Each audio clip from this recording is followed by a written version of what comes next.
Hey. So today we're diving into two things that brings everyone together, and that's food and stories. So whether it's grandma's cornbread recipe or those late night runs to grab some pizza, food has those unique way of telling stories. And you know what else does too? Ha ha! Kids books, especially those by BIPOC authors. They always have a way of telling unique stories. My name is Kanika Mobley, and I curate collections of books that inspire confident and empathetic kids. So make sure you're following for more recs. All right, let's get into it. For me, family and food are synonymous. So I come from a big family, and whenever we gather together, it is always a lot of food and a lot of love. And so whenever I think about food, I also think about family. Whether it's my cousin bringing the deviled eggs or my aunt making that great macaroni and cheese, it always feels like a warm hug on a plate. And so books about food, they're like sitting at someone else's kitchen table and learning their stories. Let's talk about Thanksgiving. And no, I'm not talking about turkey. I'm talking about that dish. You know, that dish that feels like home even when you're not home. So for my family, that's that sweet potato pie. And no, we're not talking about no pumpkin pie. No, we don't do that over here. And if you've ever tried to impress the elders in your family with your cooking, then you're going to love this book I'm about to recommend. First one is Sweet Potato Pie with a Dash of Love by Kimberly Davis Peters. And it's not just a story, it's a slice of tradition, love, and a little family competition. So picture this.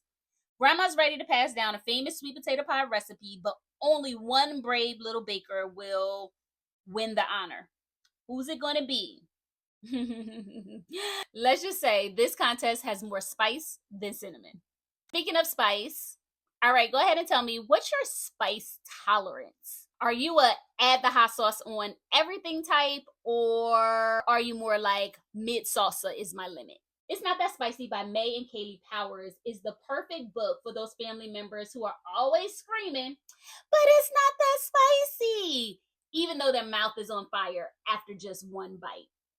All right, here's the challenge. Drop an emoji in the comment to match your spice level. So drop a for the spicy lovers, drop a if you're brave but cautious, and drop a if you're all about keeping it cool.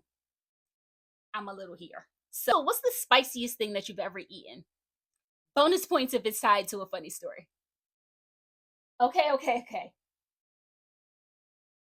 Now we know it's that family member that brings that dish where you're like, yup, don't even let that touch my plate. So for me, mine is chitlins.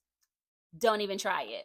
So when I saw it pop up in 12 dinging doorbells, I immediately said, somebody needs to tell Auntie to leave those right there at that door. But of course, the mac and cheese and the cakes and pies more than made up for those little smelly little chitlins. No judgment. Y'all like chitlins? It's gonna be a no for me. Okay, let's settle this once and for all. What's your favorite go-to comfort food? So for me, it was macaroni and cheese and a yam mix. But after reading this next book, I might have to change it. After reading Plátanos Go with Everything, Plátanos might just win that crown. All right, here's what I want you to do. I want you to drop up if you love plátanos as much as this book does. And tell me your favorite way to eat them. Is it mashed? Is it fried? Is it baked? What's your favorite style? And if you've never had plátanos before, then we're officially inviting you to the Plátano party. So let us know which dish you want to try first. And the great thing about this book is there is a recipe on the back.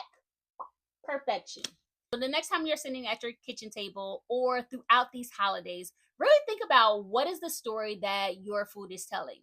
And if you're reading a book with your kids, pick a book that lets them taste the world without even having to leave their home.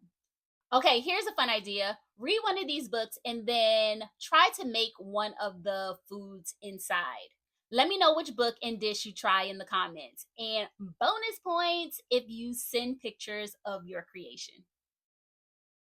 So I'm about to go off and make some plátanos, or at least try.